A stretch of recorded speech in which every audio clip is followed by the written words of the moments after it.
बहुत समय पहले, एक ऐसे युग में जब प्रकृति की फुसफुसाहटें स्पष्ट थीं और शांति हर पत्ते और हर छाया में बुनी हुई थी, एक विशाल और घना जंगल फला फूला। यह एक ऐसा अभयारण्य था जहां अनगिनत जीव जंतु और पंख वाले प्राणी अपने अपने जीवन की लय में सद्भावपूर्वक रहते थे। लेकिन इन सभी निवासियों के बीच एक प्राणी ऐसा था जिसने अपने अद्भुत अस्तित्व से पूरे जंगल को मोहित कर लिया था। एक जादुई चिड़िया जिसे प्यार से सोनपंखी कहा जाता था।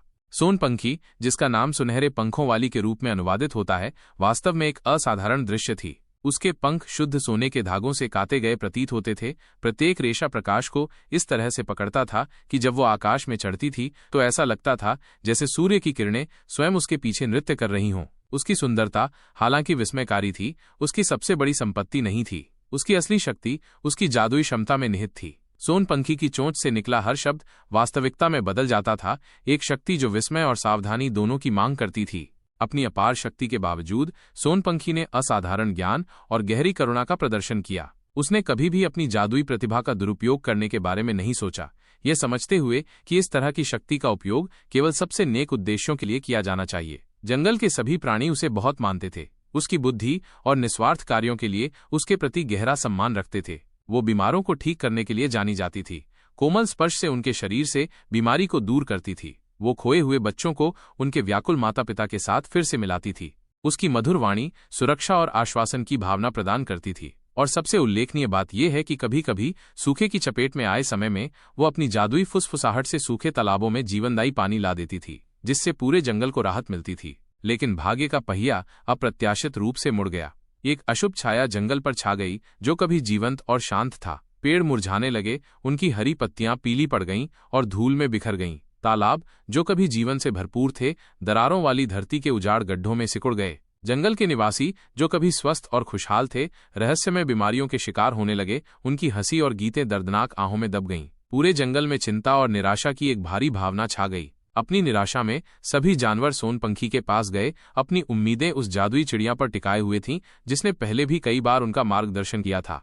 हाथियों के महान और बुद्धिमान राजा अपने विशाल आकार और कोमल हृदय के साथ आगे आए। उनकी आवाज आमतौर पर आत्मविश्वास से भरी होती थी, अब चिंता के कंपन से दबी हुई थी। हे सोनपंखी, उन्होंने कहा। उनकी आवाज जंगल के मौन में गूंज रही थी।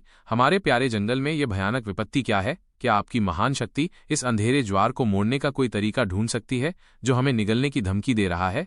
सोनपंखी ने राजा के शब्दों को ध्यान से सुना। उसकी सुनहरी आंखें चिंता से मंद पड़ गईं। उसने अपने छोटे से सिर को झुकाया, गहरी एकाग्रता में डूब गई, अपने जादुई इंद्रियों को अदृश्य ताकतों को महसूस करने के लिए केंद्रित किया जो उनके शांतिपूर्ण अस्तित्व को परेशान कर रही थीं। थोड़ी देर के बाद उसने अपनी आंखें खोलीं। उनमें एक दृढ़ संकल्प की चमक थी जिसने जंगल के सभी प्राणियों के दिलों में आशा की एक छोटी सी लौ जलाई। कहीं न कहीं से उसने कहा। उसकी आवाज एक कोमल हवा की तरह थी, लेकिन एक अटूट दृढ़ विश्वास के साथ, एक बुरी शक्ति इस भूमि को दूषित कर रही है।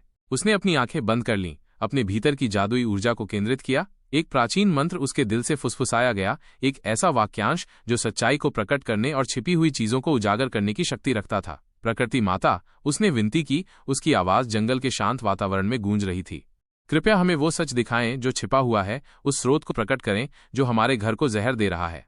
जैसे ही अंतिम शब्द हवा में विलीन हो गया, एक आश्चर्यजनक दृश्य सामने आया। एक नरम नीली रोशनी सोनपंखी के छोटे से शरीर से निकली, एक चमकदार आभा में उसे घेर लिया जो धीरे धीरे फैल गई, जंगल के चारों ओर एक अलौकिक चमक डाली। नीली रोशनी के भीतर सोनपंखी को एक भयानक दृष्टि दिखाई दी। एक काला नाग, प्राचीन और अपार शक्ति का प्राणी। यह भयानक जीव जंगल की जड़ों में गहराई तक घुसा हुआ था, अपने जहरीले सार को पृथ्वी की जीवनदायी नसों में डाल रहा था। सोनपंखी ने उस भयानक खोज को जंगल के सभी चिंतित निवासियों के साथ साझा किया। रहस्योद्घाटन ने उनके बीच डर और निराशा की एक नई लहर भेज दी। काला नाग एक ऐसा प्राणी था जिसके बारे में किंवदंतियां फुसफुसाती थीं। एक अमर और दुर्जेय शक्ति जिसके पास जाने की हिम्मत किसी में नहीं थी। उसकी बुराई की कहानियां पीढ़ियों से चली आ रही थीं जो दिलों में ठंड और आशंका पैदा करती थीं। भालू अपनी ताकत और बहादुरी के लिए जाने जाते हैं, लेकिन इस रहस्योद्घाटन से भी हिल गए थे। ने अपनी गहरी आवाज में पूछा, हम उस भयानक प्राणी से कैसे लड़ सकते हैं? कहा जाता है कि वो अमर है, विनाश से परे है। उनके शब्द जंगल के सामूहिक भय को प्रतिध्वनित करते थे, एक ऐसी भावना कि वे एक अजय दुश्मन का सामना कर रहे थे। लेकिन सोनपंखी, हालांकि खतरे की गंभीरता को समझ रही थी, ने अपनी आंखों में एक अदम्य भावना के साथ उत्तर दिया, यह सच है कि वो अमर हो सकता है। उसने कहा। उसकी आवाज दृढ़ और शांत थी, लेकिन अच्छाई की शक्ति सबसे बड़ी शक्ति है। हमें एकजुट होकर उसका सामना करना होगा। उसकी दृढ़ता के शब्दों ने जंगल के प्राणियों के मुरझाए हुए दिलों में आशा की एक छोटी सी चिंगारी जलाई, उन्हें याद दिलाया कि एकता और साहस के सामने सबसे अंधेरी ताकतों को भी चुनौती दी जा सकती है। बिना किसी हिचकिचाहट के सोनपंखी अकेले ही काले नाग की भयानक गुफा की ओर उड़ गई, जो जंगल के सबसे अंधेरे कोनों में गहराई से स्थित थी। हवा भारी और भयावह थी, और पेड़ों की मुड़ी हुई शाखाएं कंकाल की उंगलियों की तरह लग रही थीं, जो खतरे की ओर इशारा कर रही थीं। गुफा के अंदर घोर अंधेरा राज कर रहा था, केवल प्राचीन बुराई की ठंडी उपस्थिति से छेदा गया था, जिसने हवा को दूषित कर दिया था। अपनी छोटी सी लेकिन दृढ़ उपस्थिति से बेपरवाह सोनपंखी ने अपनी चोंच खोली और एक और जादुई मंत्र बोला। उसके स्वर में शक्ति और दृढ़ संकल्प की गूंज थी। अंधेरे को दूर करो, उसने कहा। उसकी आवाज गुफा की दीवारों से टकराई। सत्य को प्रकाश में लाओ। जैसे ही अंतिम शब्दांश हवा में विलीन हो गया, गुफा अचानक एक अलौकिक रोशनी से भर गई, जिसने हर छाया को दूर कर दिया और काले नाग के भयानक ठिकाने के अंदरूनी हिस्सों को उजागर कर दिया। कुंडलित अंधेरे के बीच उसकी दो लाल आंखें जलते हुए कोयले की तरह चमक उठीं, जो उसके भीतर मौजूद प्राचीन और दुर्भावनापूर्ण बुराई को दर्शाती थीं। काला नाग फुफकारते हुए बोला, उसकी आवाज 1000 पत्थरों के एक साथ रगड़ने की तरह थी। तुम कौन हो, नगण्य प्राणी, जो मेरे डोमेन में घुसपैठ करने और मेरी अपवित्र उपस्थिति को चुनौती देने की हिम्मत करती हो? उसकी आवाज में सदियों की शक्ति और बुराई का भार था, जो किसी भी दिल में डर पैदा करने के लिए काफी था। लेकिन सोनपंखी, अपने नेक मिशन से अविचलित, ने दृढ़ता से उत्तर दिया, मैं इस जंगल की रक्षक हूं। तुमने इस धरती को अपने जहर से दूषित किया है, और अब तुम्हारी शासनकाल समाप्त हो गया है। उसकी आवाज छोटी हो सकती है, लेकिन इसमें सच्चाई और न्याय की एक अटूट शक्ति थी, जिसने भयानक नाग की अंधेरी आभा को भी भेद दिया। काला नाग क्रोध से फट पड़ा, अपने विशाल शरीर को फुर्ती और द्वेष के साथ लहराते हुए उसने सोनपंखी पर हमला किया। उसके नुकीले दांतों का लक्ष्य उस छोटी चिड़िया का जीवन था, जिसने उसकी शक्ति को चुनौती देने की हिम्मत की थी। लेकिन सोनपंखी, तेज और फुर्तीली, ने अपने सुनहरे पंखों से एक चमकदार ढाल बनाई, एक अभेद्य घेरा, जिसने उसे नाग के घातक हमले से बचाया। दो विपरीत ताकतों के बीच एक भयंकर युद्ध छिड़ गया। प्रकाश और अंधेरा, अच्छाई और बुराई, जीवन और विनाश के बीच संघर्ष। सोनपंखी ने अपनी चोंच से एक अंतिम मंत्र पढ़ा। उसकी आवाज में आशा और दृढ़ संकल्प की एक शक्तिशाली गूंज थी। जहां बुराई छिपी हो, उसने कहा, उसके शब्द जादुई ऊर्जा से भरे हुए थे, वहीं वो हमेशा के लिए बंदी हो जाए। तुरंत ही एक शक्तिशाली बल ने काले नाग को जकड़ लिया, उसे नीचे खींच लिया, क्योंकि पृथ्वी स्वयं उसे निगलने के लिए खुल गई थी। एक गर्जना के साथ एक विशाल चट्टान उस स्थान पर गिर गई जहां भयानक नाग गायब हो गया था। उसे हमेशा के लिए कैद कर लिया गया था। उसकी बुराई की शक्ति को अंततः रोक दिया गया था।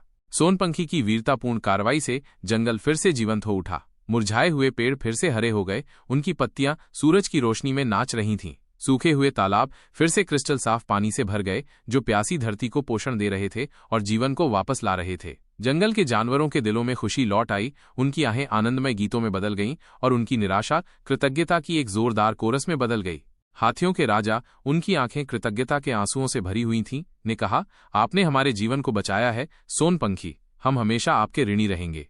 उनके शब्द जंगल के सभी प्राणियों की सामूहिक भावनाओं को प्रतिध्वनित करते थे, जिनके दिल उस छोटी सी चिड़िया के प्रति असीम आभार से भरे हुए थे, जिसने उन्हें विनाश के जबड़े से बचाया था। सोनपंखी मुस्कुराई, उसकी सुनहरी आंखें कोमल चमक से चमक रही थीं। मैंने वही किया जो सही था, उसने कहा। उसकी आवाज विनम्र और सच्ची थी। मेरी शक्ति तभी मूल्यवान है जब उसका उपयोग सही कारणों के लिए किया जाए, दूसरों की भलाई के लिए। उस दिन से जंगल के प्राणियों ने सोनपंखी दिवस मनाने की परंपरा शुरू की, एक ऐसा दिन जब हर जानवर एक दूसरे की मदद करने, नए पेड़ लगाने और अपने जीवन में अच्छाई के मार्ग का पालन करने का संकल्प लेता था। ये उस जादुई चिड़िया के निस्वार्थ बलिदान और अटूट भावना की एक वार्षिक अनुस्मारक थी, जिसने उन्हें सिखाया था कि सच्ची शक्ति दूसरों की सेवा में निहित है। जादुई चिड़िया सोनपंखी की कहानी सिर्फ एक प्यारी लोक कथा नहीं थी, ये आशा, साहस और निस्वार्थता की एक स्थायी विरासत बन गई। उस जंगल के हर प्राणी को, और वास्तव में जो कोई भी उसकी कहानी सुनता था, उसने सिखाया कि सच्ची ताकत वो है जो दूसरों की भलाई में लगाई जाती है। और यही कारण है कि सोनपंखी आज भी उन दिलों में जीवित है जो अच्छाई, करुणा और अटूट बहादुरी के मूल्यों को संजोते हैं। उसकी कहानी आने वाली पीढ़ियों के लिए प्रेरणा की किरण के रूप में गूंजती रहेगी, जो हमें याद दिलाती है कि सबसे छोटे प्राणी में भी दुनिया को बदलने की शक्ति हो सकती है, जब वे प्रेम और न्याय के साथ कार्य करते हैं।